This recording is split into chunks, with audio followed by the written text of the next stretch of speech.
tous et bienvenue sur Monaco Info. Voici sans plus tarder les titres qui seront développés dans cette édition. La présentation dans ce journal des résultats consolidés de l'exercice 2016-2017 de la Société des Bains de Mer. Nous vous présenterons une exposition consacrée aux Carabiniers du Prince, exposition située au Palais. Les archives audiovisuelles ont fêté leurs 20 ans au Grimaldi Forum autour d'une ciné-conférence. Et enfin, les animations estivales organisées par la mairie demandaient le programme. Direction l'hôtel Hermitage, comme je viens de vous le dire dans les titres, la Société des Bains de Mer a présenté mardi soir devant la presse les résultats consolidés de l'exercice 2016-2017. Plus de précisions dans ce reportage signé Alexandra Pani. On est passé de 461 millions l'année précédente à 458 cette année. Sur la base de ce chiffre d'affaires à peu près équivalent, honnêtement, sur ces montants-là, 1 ou 2%, ça ne joue pas beaucoup. Nous avons dégagé un résultat opérationnel aussi à peu près équivalent à celui de l'année dernière, puisqu'on perdait l'année dernière 31 millions en opérationnel. Nous perdons cette année 32,8. C'est une dégradation de 2 millions au niveau du résultat opérationnel. Pour ce qui est du résultat définitif, le résultat net consolidé, il s'aggrave lui un peu plus parce qu'il y a un élément supplémentaire, c'est le résultat opérationnel plus Betclic. Et je vais y revenir ensuite. Betclic a eu une année un peu plus difficile que l'année précédente. C'est donc un léger recul annoncé par le président délégué de la Société des Bains de Mer, Jean-Luc Biamonti, pour l'exercice 2016-2017. Le secteur des jeux, déficitaire cette année encore, est en partie compensé par les progressions des secteurs hôteliers et locatifs. Malgré les importants travaux de l'Hôtel de Paris, le secteur hôtelier réalise un chiffre d'affaires en hausse, avec 218,5 millions d'euros contre 213,2 millions d'euros pour l'exercice précédent. Le secteur locatif, quant à lui, réalise une augmentation de 9%, grâce notamment à la mise en location de nouveaux espaces. Le secteur des jeux est lui en peine, avec une chute du chiffre d'affaires de 6% par rapport à l'année précédente. La Société des Bains de Mer a ainsi mis en place une nouvelle stratégie afin de relancer l'excellence de la destination jeux en principauté. L'avenir semble plus optimiste, avec une activité observée depuis le 1er avril de cette année en légère progression. Nous vous en parlons régulièrement sur notre antenne. Les Carabiniers du Prince fêtent leur bicentenaire. Parmi les nombreuses manifestations qui ponctuent cet événement tout au long de l'année, une exposition au Palais Princier. Petite visite guidée dans ce reportage. Honneur, fidélité, dévouement, voici la devise des Carabiniers. 200 ans au service de la famille princière. Cela méritait bien une exposition particulière dans un lieu particulier, le Palais. Cette exposition a été préparée conjointement par la Compagnie des Carabiniers et le service des archives historiques du Palais en collaboration avec une scénographe. On découvre un parcours chronologique mais aussi thématique qui met en relation l'histoire des Carabiniers avec l'histoire générale de la Principauté mais aussi l'histoire européenne. Donc on a voulu relier et montrer comment les Carabiniers pouvaient être un bon reflet de l'histoire de la Principauté, puisqu'ils naissent en 1817 au moment où un traité de protectorat est conclu avec le Piémont-Sardaigne et le prince Honoré V, qui est alors prince héréditaire mais administrateur de la Principauté, se résout à créer un corps de police qui est à la charge du trésor monégasque, puisque l'État protecteur n'a pas accepté de le prendre à sa charge. Donc c'est ça l'origine des Carabiniers du Prince en 1817, c'est une force de police. La visite commence par la bibliothèque du Palais, consacrée aux Carabiniers au XIXe siècle. Direction le salon pompéien qui retrace la renaissance des Carabiniers en quelque sorte, Carabiniers qui remplacent les papalins au début du XXe siècle. C'est la compagnie telle qu'on la connaît. Et enfin le salon Guillaume, les Carabiniers du prince Régnier au prince Albert II. En tout, 3 salles sont dédiées à cette exposition, plus la galerie des glaces avec une projection vidéo. Je pense que l'ordonnance souveraine de création des Carabiniers du 8 décembre 1817 qui donne le point de départ de toute cette aventure, ça c'est vraiment une pièce importante. Il y a des uniformes, les uniformes historiques des Carabiniers qui sont représentés sur des mannequins. Ça c'est assez intéressant puisque les Carabiniers ont sauvegardé en quelque sorte une part du patrimoine qui n'aurait pas subsisté sans eux, et on le présente lors de cette exposition. On a aussi des documents d'archives, notamment un diplôme de décoration, des carnets militaires, des manuels destinés aux carabiniers.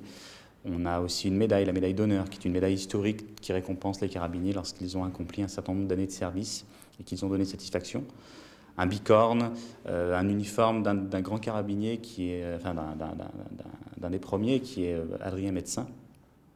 Et puis évidemment des panneaux explicatifs avec de nombreuses photographies. Cette exposition a été inaugurée par le Prince en présence de nombreuses personnalités. Cette évocation est à la fois émouvante et retrace fidèlement la participation des carabiniers à la vie du palais, mais à la vie de la principauté également, puisque pendant longtemps, les carabiniers étaient aussi la force de police. Et leur fidélité à ma famille est à la fois touchante et je crois un gage de sécurité et de continuité. Et je crois que c'est merveilleux de pouvoir célébrer cet anniversaire avec eux aussi. Le bicentenaire des Carabiniers du Prince, cette exposition temporaire peut se découvrir dans le cadre du circuit des visites du Palais Princier, et ce jusqu'au 15 octobre prochain. Autre anniversaire, non pas 200 ans, mais 20 ans cette fois, celui des archives audiovisuelles, une célébration qui s'est déroulée au Grimaldi Forum sous forme de ciné-conférence. Retour sur cette soirée avec José Sacré. Mardi 13 juin, salle Prince-Pierre du Grimaldi Forum, son Altesse Sérénissime le Prince Souverain et son Altesse Royale la Princesse de Hanovre ont honoré de leur présence la soirée anniversaire organisée par les archives audiovisuelles de Monaco. Étaient également présents Patrice Cellario, ministre de l'Intérieur, Jean-Charles Curaud, directeur des affaires culturelles et président des archives audiovisuelles, et Jean Pastorelli, président du Grimaldi Forum. Sous le titre « Les archives racontent leurs 20 ans », une ciné-conférence conçue et réalisée par Vincent Vatrican, Laurent Trancy et Christian Roty a permis à un public nombreux et très intéressé de découvrir les différentes missions des archives audiovisuelles de Monaco. L'idée est de présenter un florilège d'archives axées autour de ce que sont nos missions, les missions d'une archive, d'une cinémathèque, à savoir collecter les documents, tout type de documents, images animées, mais aussi images fixes, des archives sonores, des affiches de cinéma, des revues de cinéma. Et puis, deuxième axe, comment de tous ces documents on va essayer de tirer le meilleur, les sauvegarder, quelquefois les restaurer. On illustrera la soirée avec des exemples de films restaurés avec le avant-après. Et puis, dernière mission, c'est la valorisation. Les films valent la peine d'être collectés et sauvegardés que si on les montre. S'ils restent dormir dans leur boîte, ça n'a pas d'intérêt. Parmi les 20 séquences proposées, beaucoup de surprises, souvent émouvantes, des documents provenant des archives princières et un album de famille constitué de films d'amateurs relatant les rituels sociaux.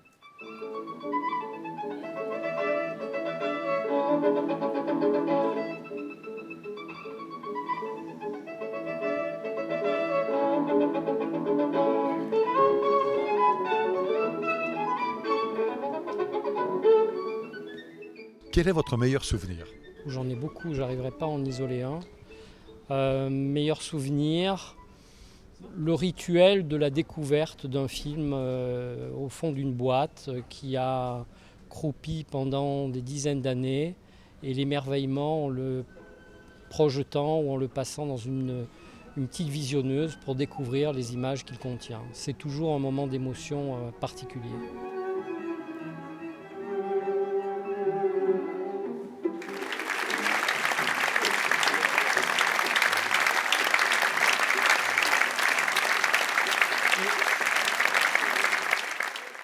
Il sera difficile de s'ennuyer cet été à Monaco. La mairie vient de présenter les différentes animations qui seront mises en place durant toute la période estivale. Au programme, feux d'artifice, musique et exposition. Reportage de Dominique Poulain. Durant tout l'été, la mairie de Monaco proposera aux touristes, à ses résidents et à ses habitants qui ne peuvent pas partir en vacances, un temps pour rompre avec le quotidien. Grâce à ces animations estivales, l'un des pôles prioritaires de l'action communale. Une programmation riche et variée qui vient d'être présentée dans la cour d'honneur de la mairie. Pour nous, la priorité de nos animations, puisqu'il y a plusieurs acteurs à Monaco pour l'organisation des manifestations, c'est de faire des animations pour tous nos résidents, pour tous les âges, toujours de 7 à 77 ans, Mais également, on a beaucoup d'animations qui sont gratuites. Je pense bien évidemment au retour des feux d'artifice avec les concerts, je pense à nos expositions, à l'École supérieure d'art plastique, au Jardin exotique, je pense à nos concerts sur le port, je pense à nos concerts également au Square Gasto. Donc nous avons plein de choses qui sont accessibles à tous et absolument gratuites. Avec l'été, c'est le retour des soirées musicales, du 5 juillet au 23 août, avec cette année une formule simplifiée. Une douzaine de concerts sont programmés tous les mercredis sur un seul site, le Square Gasto. Nous avons tous nos concerts au Square Gasto et sur le quai Albert Ier dans le cadre des musicales. Donc sur le Square Gasto, nous avons des concerts tous les mercredis soirs. Alors c'est vrai que cette année, on a changé, on n'est plus trop sur le thème du jazz, on est vraiment varié. Il y aura de la musique cubaine, il y aura un peu de rock, il y aura de la bossa, donc ça touche un public beaucoup plus large. 2017 marque aussi le retour du concours de feux d'artifice. Cet été, 4 pays, la France, l'Autriche, les États-Unis et l'Australie, s'affronteront dans le ciel monégasque les 22 et 29 juillet, ainsi que les 5 et 12 août. À l'issue de chaque tir, le public pourra assister à un concert tribute-tout, dans une ambiance rock. Des groupes vont jouer des reprises de Téléphone, des Rolling Stones, d'ACDC ou encore de Coldplay. Suite au succès de la première édition, le Plage Party sera renouvelé le 30 juin à la piscine du Stade Nautique pour les adolescents scolarisés ou résidant à Monaco. Un concept plébiscité par les collégiens dans le cadre du projet communal junior. Le 21 juillet, le Rocher sera en fête avec le carnaval estival du Rocher. Défilé de chars aux couleurs du Pacifique, troupes musicales et bien sûr confettis, masques et costumes dans les rues de Monaco-Ville et grand bal place de la Mairie. Le thème sera la Polynésie et il y aura de nombreux chars, dont un cette année qui sera un char fleuri, un petit peu sur le thème des batailles de fleurs. Donc les gens pourront récupérer un petit peu des fleurs qui seront lancées à la fin des parades et beaucoup de danseuses comme d'habitude, brésiliennes, polynésiennes, des maquilleuses, sculpteurs de ballons et beaucoup d'animations dans les ruelles. L'été se fera aussi sur le port Hercule, avec des animations et des activités pour s'amuser en famille. Des espaces ombragés seront également aménagés. Au niveau des animations estivales sur le quai, c'est vrai que nous avons un petit peu changé le concept, étant donné que les élus ont préféré redonner la vocation initiale au quai qui est plus une promenade, donc pour que les gens puissent déambuler, profiter de zones ombragées. Donc cette année, c'est vrai qu'en collaboration avec l'ADO, nous allons mettre en place un parcours des arbres patrimoniaux, donc avec des espèces remarquables. Donc tout sera balisé, les gens pourront vraiment comprendre quels sont ces arbres et pourquoi ils sont remarquables. Et c'est vrai que les enfants pourront profiter de ce quai avec tout cet espace libre, mais également un carrousel qui sera là quand même pour les divertir un petit peu. La période estivale sera également culturelle, avec plusieurs expositions au Jardin exotique et au pavillon Bozio. Le reste de l'actualité, en bref. Les membres du Monaco Economic Board se sont retrouvés autour d'un verre au Monte Carlo Beach à l'occasion du rendez-vous des adhérents, vous le voyez. Nous vous en parlions précédemment, après avoir analysé l'eau des immeubles des Jardins d'Apolline. Il est recommandé, en vertu du principe de précaution, de ne plus consommer l'eau du robinet ni de l'utiliser pour cuire des aliments. Il a été constaté des taux de fer dépassant légèrement ceux fixés par les normes sanitaires. En attendant de résoudre ce problème, une distribution générale d'eau se fait quotidiennement. Sachez également qu'une réunion d'information des résidents s'est tenue ce mardi à l'auditorium du lycée technique et hôtelier de Monaco. Quel temps va-t-il faire dans les jours prochains? Voici la météo.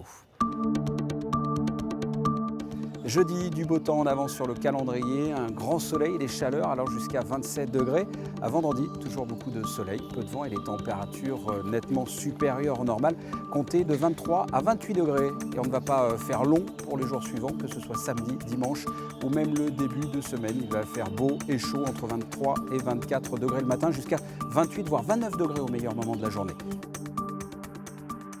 Je viens de vous le dire, il va faire chaud. Pensez à bien vous hydrater et préférez les endroits ombragés pour les heures les plus chaudes. Portez des vêtements légers, des casquettes ou des chapeaux. Enfin, des conseils qui semblent comme ça anodins, mais qu'il ne faut pas oublier de mettre en pratique. Ce journal est terminé. Merci de votre fidélité. La suite de vos programmes sur Monaco Info. À très bientôt. Au revoir.